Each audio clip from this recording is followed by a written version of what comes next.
이 새벽에 함께 은혜 받을 하나님의 말씀 마태복음 17장 1절에서 4절 봉독합니다.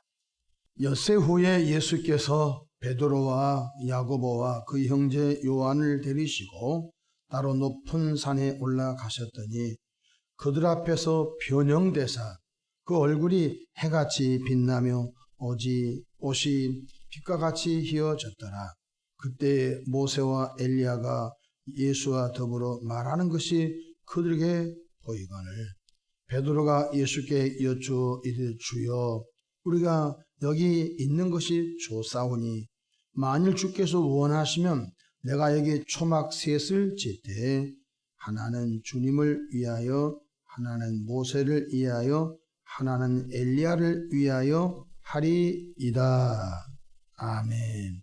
할렐루야. 오늘도 참으로 좋은 날입니다. 주님과 동행하는 은혜로운 하루 되시기를 축원합니다. 저를 따르겠습니다. 오늘도 나와 우리 가정 우리에게 기적이 일어납니다. 오늘도 나와 우리 가정 우리에게 기적이 일어납니다. 아멘. 저는 본문 말씀을 통하여 변화산에서 받은 은혜, 변화산 아래에서의 삶, 이런 제목으로 함께 은혜를 받고자 합니다. 우리의 신앙은 교회를 통해 들려주신 하나님의 은혜의 말씀을 깨닫고 또 받은 은혜를 죄악된 세상 속에 내려가 실천함으로 온전하게 됩니다. 우리가 은혜를 받으면 집에 가고 싶지 않아요. 교회가 좋아요. 주님은 그것을 경계시키고 있는 것입니다. 오늘 본문은 제자들이 특별한 은혜를 체험합니다. 주님과 세 명의 제자가 산에 올라갔는데 갑자기 예수님이 변형되셨다. 그래서 우리는 그 산을 변화산이라고 일반적으로 부르고 있습니다. 그러나 제자들은 그 황홀한 체험, 그 은혜를 변화산이 아니라 내려가야 된다고 주님이 가르쳐주고 있는 것입니다. 첫째로 하나님은 때때로 우리들에게 특별한 은혜를 주신다는 것입니다. 매일 주시진 않습니다. 때때로 특별한 은혜를 주시는 것입니다. 예수님은 제자들 중 베드로와 야고보와 요한만 3명을 데리고 산에 올라가셨습니다. 그런데 그곳에서 생각지 못한 신비한 체험을 제자들이 하게 됩니다. 1절, 2절, 3절 다시 보십시다. 엿새 후에 예수께서 베드로와 야고보와 그 형제 요한을 데리고 따로 높은 산에 올라가셨더니 그들 앞에서 변형되사 그 얼굴이 해같이 빛나며 옷이 빛과 같이 휘어졌더라. 예수님이 변형되신 것입니다. 방금 전까지 땀을 흘려 산에 올라가셨는데 갑자기 예수님의 모형이 변형이 되시고 얼굴이 빛이 나시며 옷이 휘어지게 되는 것을 보게 되는 더 놀라운 것은 구약시대에 모세와 엘리야가 또 나타난 거 있지요. 3절 그때 모세와 엘리야가 예수와 더불어 말하는 것이 베드로와 야고보와 요한에게 보였다는 거예요. 보이거늘 여기서 모세와 엘리야가 예수님과 더불어 얘기한 신비한 참으로 놀라운 사건. 근데 왜 모세가 보이고 엘리야가 보였죠? 모세는 율법을 상징하고 엘리야는 선지자를 상징한 것입니다. 그러니까 율법을 상징하는 모세, 선지자를 상징하는 엘리야, 무엇입니까? 예수님은 율법과 선지자를 폐하러 온 것이 아니라 율법과 선지자를 온전케 하러 왔다고 말씀해주고 있는 것입니다. 성경 마태복음 5장 17절에 내가 율법이나 선지자를 폐하러 온 줄로 생각하지 말라. 폐하러 온 것이 아니라 완전하게 하려 함이라고 말씀했습니다. 율법에는 뭐가 부족하죠? 율법은 아주 쪽집게처럼 흠을 잡아내죠. 이거 지켰구나 안 지켰구나 했구나 안 했구나 안 한 것은 죄가 되고 한 것은 지켰고. 율법은 자유가 없지요. 항상 613가지를 지키려고 몸부림을 치죠. 하나만 어겨도 죄를 범한 거잖아요. 율법 속에는 뭐가 없어요? 사랑이 부족하거든요. 그러니까 사랑의 예수님께서 그 율법의 그 맹점인 그 사랑을 채우러 오신 것입니다. 선지자는 또 공격하고 또 장례를 또 말하면서 듣기 싫은 말을 함으로 인하여 사람들의 때로는 심기를 또 불편하게 할 때가 있죠. 근데 사랑의 예수님께서는 그것을 온유한 마음으로 또 깨우치고 가르치시고, 그래서 율법의 맹점, 선지자의 맹점을 그 어떤 부분을 채우러 오신 분이 누구냐면 사랑의 예수님이라고 말씀해주고 계신 것입니다. 그렇습니다. 우리들에게도 생각지 않는 특별한 은혜와 성령 체험을 아마 예수님 믿고 10년, 20년, 30년 신앙생활 하신 분들은 생각지 않게 어떤 모임이라든지 기도 모임이라든지 예배라든지 또 어떤 신령한 어떤 학생들 수련회 같을 때 보면은 특별한 체험들을 합니다.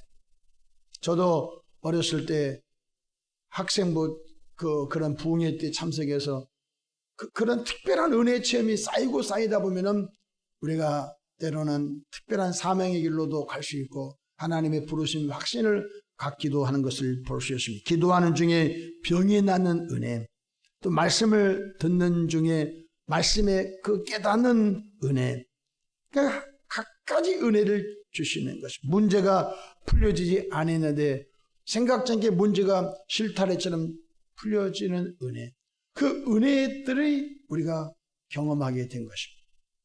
성경에 보니까 마리아도 특별한 은혜를 받은 여인이었습니다. 그래서 하나님은 은혜 받은 자를 찾습니다. 그 요셉과 마리아가 정원에 있는데 예수님이 태어날 때 이스라엘 땅에 여인이 한두 명이었겠습니까? 근데 많은 처녀들 가운데 그 일을 감당할 수 있는 분을 찾고 있었어요. 처녀의 몸에 아이가 생긴다.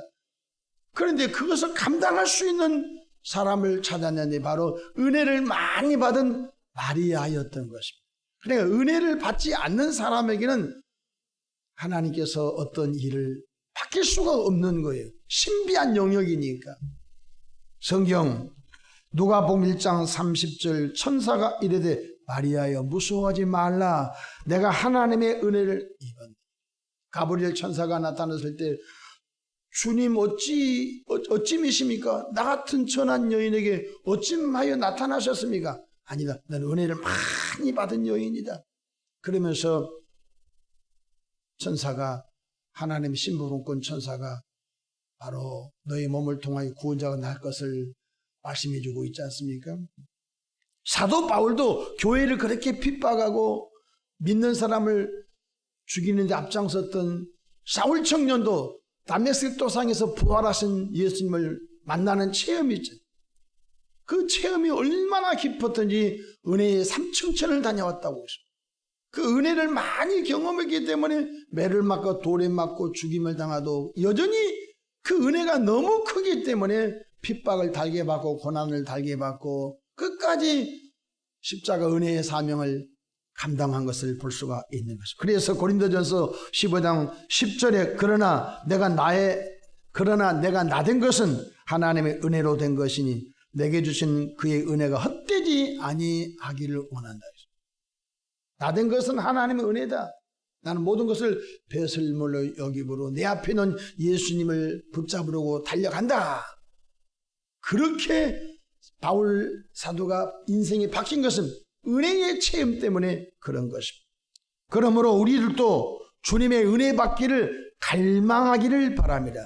지금 받은 은혜로 앞으로 우리 다음 어떤 일이 일어날지 모르겠습니다. 그러나 은혜를 받지 않으면 저수지에 물이 없는 것과 똑같은 것입니다.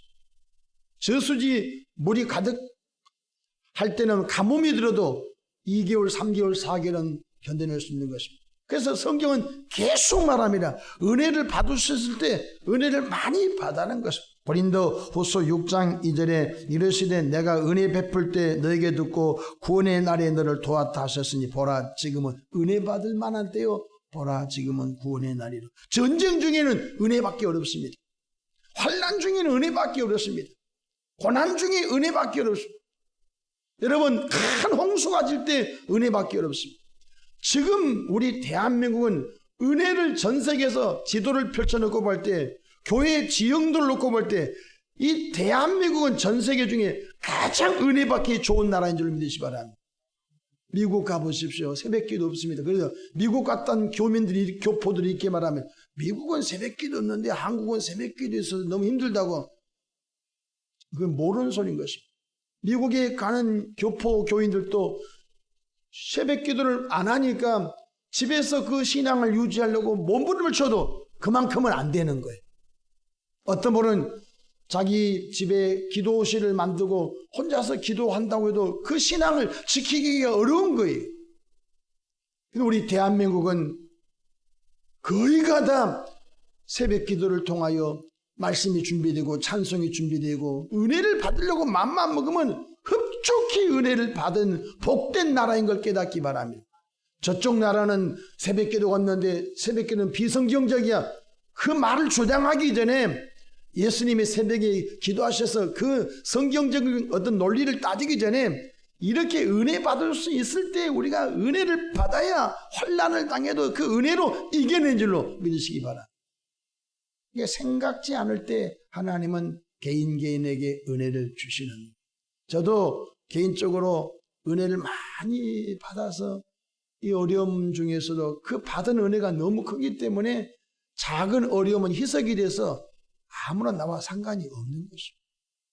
둘째로, 그러나 은혜 받았다고 해서 변화산에 계속 머무를 수는 없다는 것입니다. 4절 보십시다. 베드로가 예수께 여쭈어 이르되 주여 우리가 여기 있는 것이 좋사오니. 얼마나 좋아요. 모세도 보고 엘리야도 보고 예수님이 변화된 이 모습을 보고 얼마나 좋아요. 만일 주께서 원하시면 내가 여기 초막 셋을 질 때 하나는 주님을 위하여 하나는 모세를 위하여 하나는 엘리야를 위하여 하리다. 이때 하늘에서 음성이 들려 이렇게 말합니다. 5절 보십시다. 말할 때에 호련히 빛난 구름이 그들을 덮으며 구름 속에서 소리가 나서 이르시되 이는 내 사랑하는 아들이요 내 기뻐하는 자니 너희는 그의 말을 들으라 하시니라. 희한한 일이죠. 하늘에서 음성이 들리는데 베드로야 야고보와 요한아 네 옆에 변형된 예수님의 말씀을 잘 들어라 고 하는 또 음성을 듣게 되니 얼마나 큰 은혜입니까? 그 음성이 제자들 가운데 제자들이 그 음성을 듣고 난 다음에 제자들이 실신할 정도로 놀래버린 것입니다. 6절 보십시오. 제자들이 듣고 엎드려 심히 두려워하니. 제자들의 심리 상태는 두려워하지 말고 옆에 있는 예수님의 말씀을 앞으로 잘 들으라. 그분은 내 사랑하는 아들이요 내 기뻐하는 자다. 예수님의 말을 잘 들으라 하는 그 음성을 듣고 제자들이 두려워 떨고 엎드렸다고 말씀해주고 있는 것입니다. 예수님께서는 두렵고 엎드려 있는 제자들을 향하여 어떻게 하시죠? 7절 보십시다.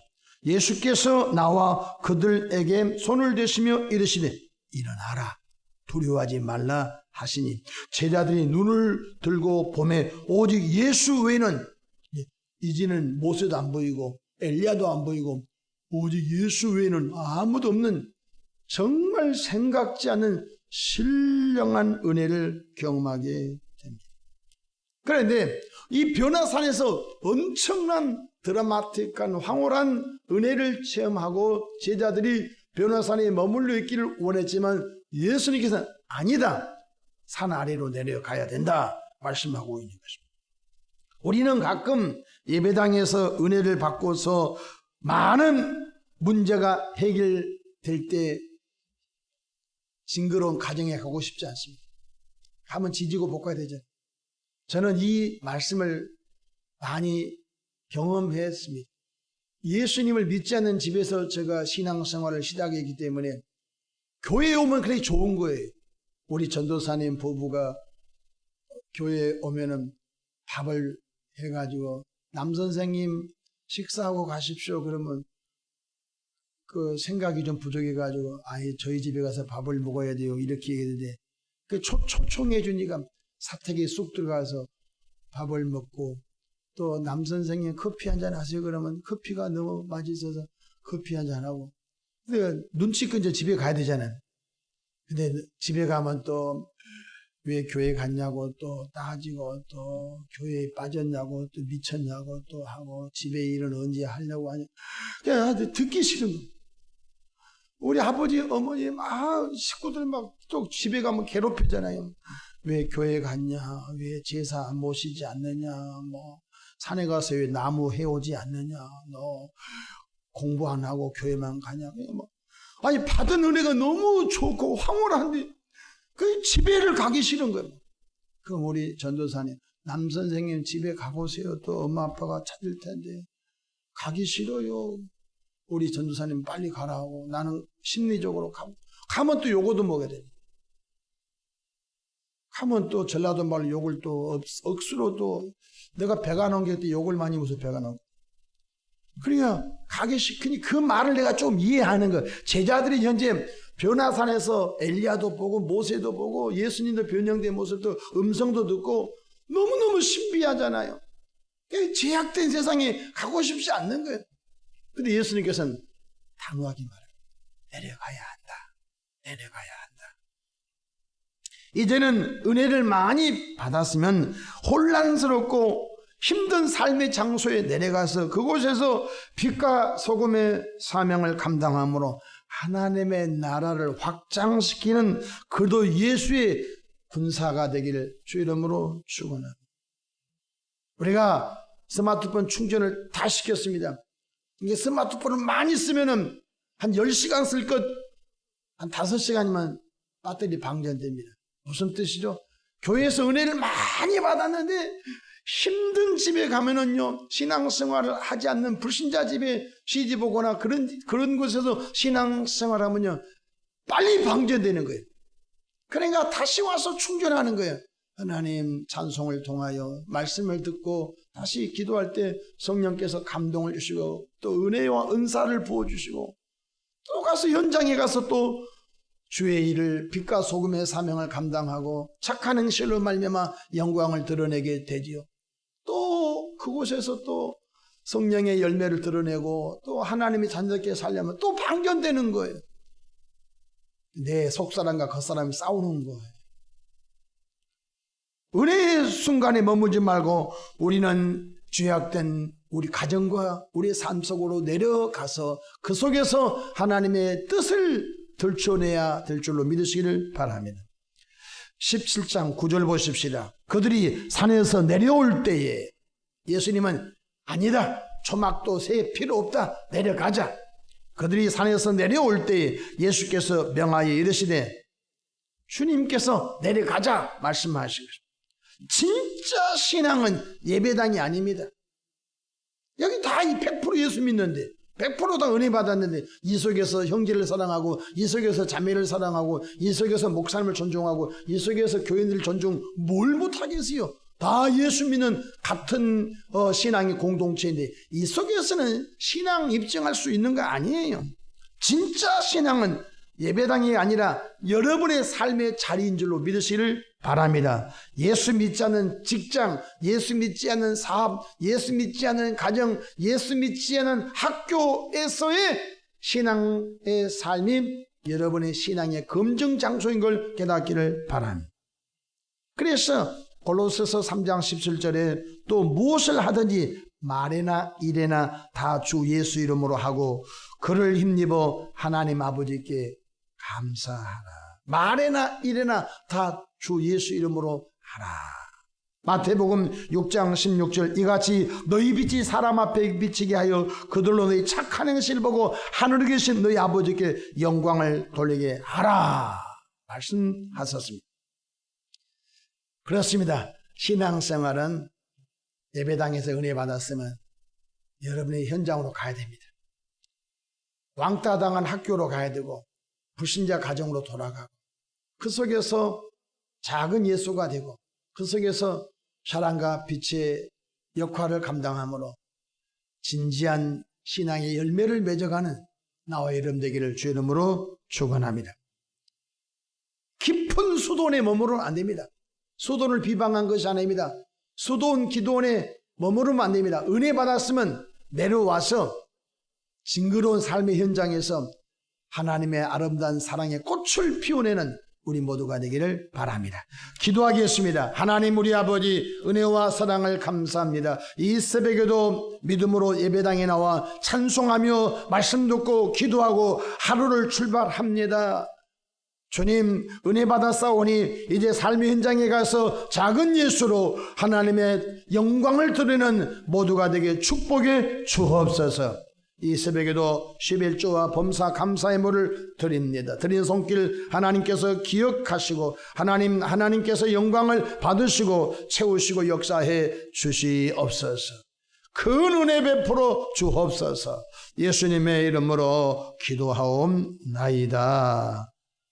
아멘.